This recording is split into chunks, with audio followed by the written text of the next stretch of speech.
مولانا عبدالحکیم اسحاق کے بیانات کے لیے حکیم اسحاق آفیشل کو سبسکرائب کریں۔ مولانا عبدالحکیم اسحاق۔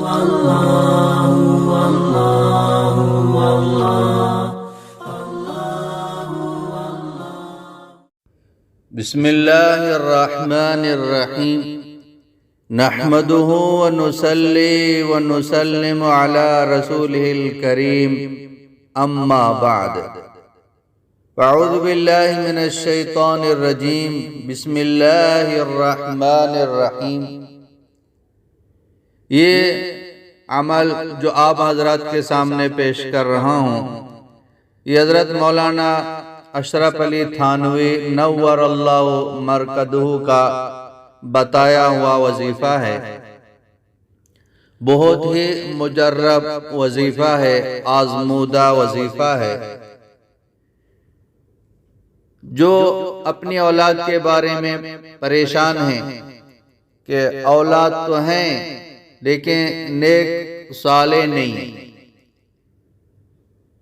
گھروں میں اولادوں کی وجہ سے پریشانی ہے، سمجھانے سے بھی وہ نہیں سمجھتی ہیں، ماں باپ پریشان ہیں، تو ان حضرات کے لیے، ان بہنوں کے لیے، ان بھائیوں کے لیے یہ وظیفہ ایک بہت ہی ہدیہ ہے، بہت ہی قیمتی تحفہ ہے۔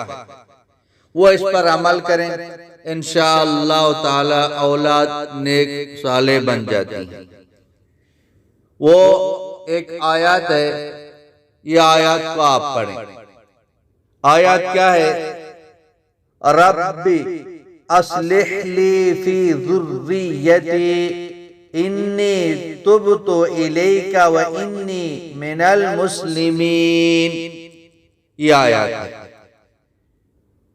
جس کی اولاد نافرمان ہو وہ اس آیات کو ہر نماز کے بعد پڑھا کرے، 1 مرتبہ پڑھے، 3 مرتبہ پڑھے، 5 مرتبہ پڑھے، 7 مرتبہ پڑھے، ہر نماز کے بعد اس آیات کو پڑھ کے دعا کرے، انشاءاللہ تعالی اولاد کو صالح ہو جائیں گے۔ اور پڑھنے کے وقت ذریتی کے لفظ پر اپنی اولاد کا خیال رکھیں۔ جب آپ پڑھ رہے ہیں نا ذریتی، یہاں اپنی اولاد کا خیال رکھے، انشاءاللہ تعالی آپ کی اولاد نیک صالح بن جائیں گی اور آپ کی آنکھوں کی انشاءاللہ وہ ٹھنڈک بن جائیں گی۔ خود بھی اس پر عمل کریں، اوروں تک اس کو پہنچائیں۔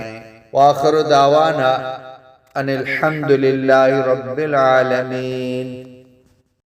مولانا عبدالحکیم اسحاق کے بیانات کے لیے حکیم اسحاق آفیشل کو سبسکرائب کریں۔